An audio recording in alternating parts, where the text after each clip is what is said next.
We're back now to talk more about Boston. Tomorrow, more than 1 million people are expected to cheer on some 36,000 runners at the 118th Boston Marathon. Expectations are high for security after the attack on last year's marathon when 2 backpack bombs exploded near the finish line, killing 3 people and injuring more than 200. To talk about the race and security preparations is Massachusetts Governor Deval Patrick, who joins us from Boston. Governor Patrick, good to see you. Thank you so much for joining us on this I'm glad to be with you, Nora. And may I just say thank you to His Eminence for the very gracious comments about the spirit of this place and how we've come together and recovered from last year's terrible, terrible tragedy. Well, we are all thinking about Boston. Let me ask you, how safe will it be for Monday's marathon?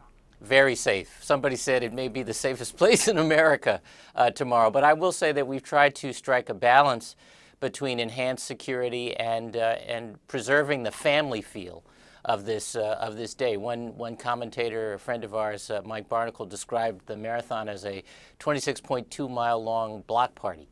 And there are no strangers here. So we want to maintain that spirit, but also have considerably more rigor because of the attention that the marathon got last year, the tragedy that ensued, and the demands we think that are quite reasonable for enhanced preparation for this year. What specific changes have been made since last year?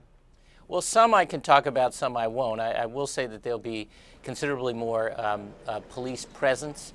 There are tactical units strategically placed at different points along the route. There are a number of undercover people and assets that will be deployed. We had a tabletop exercise, Nora. This is basically a practice session, a day-long practice session, 450 people in the room representing every state, federal and local law enforcement and first responding agency and municipal officials from the towns and cities along the route. And we practice different scenarios. So I think we're very, very well prepared.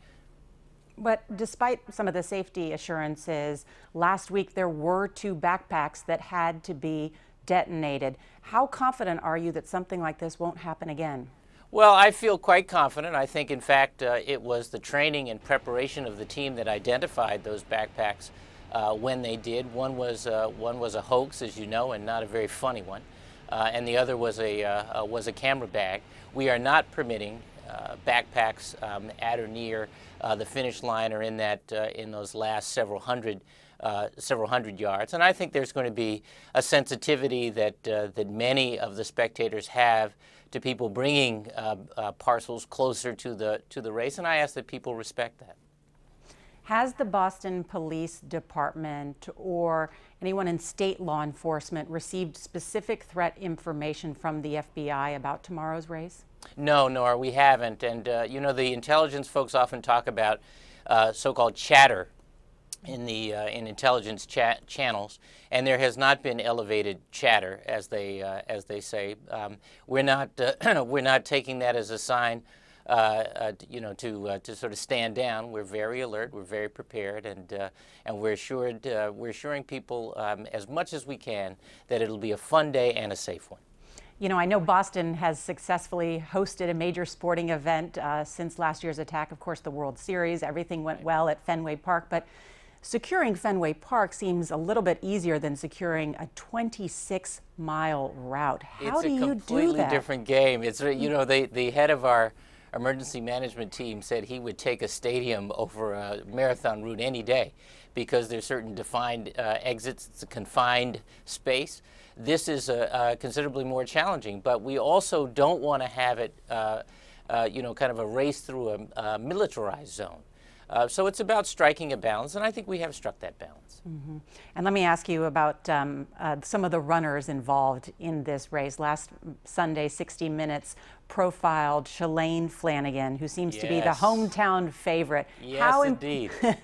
How important would it be, do you think, for Boston to have a native win on Monday? Well, we're so proud that she's running and so excited about her prospects. I think you'll be able to hear the roar all the way to Washington, D.C. when she goes by. Well, we will be there on Monday. We're cheering everyone on and hoping as well for a very safe marathon. Governor, thank you for joining us on this Easter. Great to be with you. Happy Easter.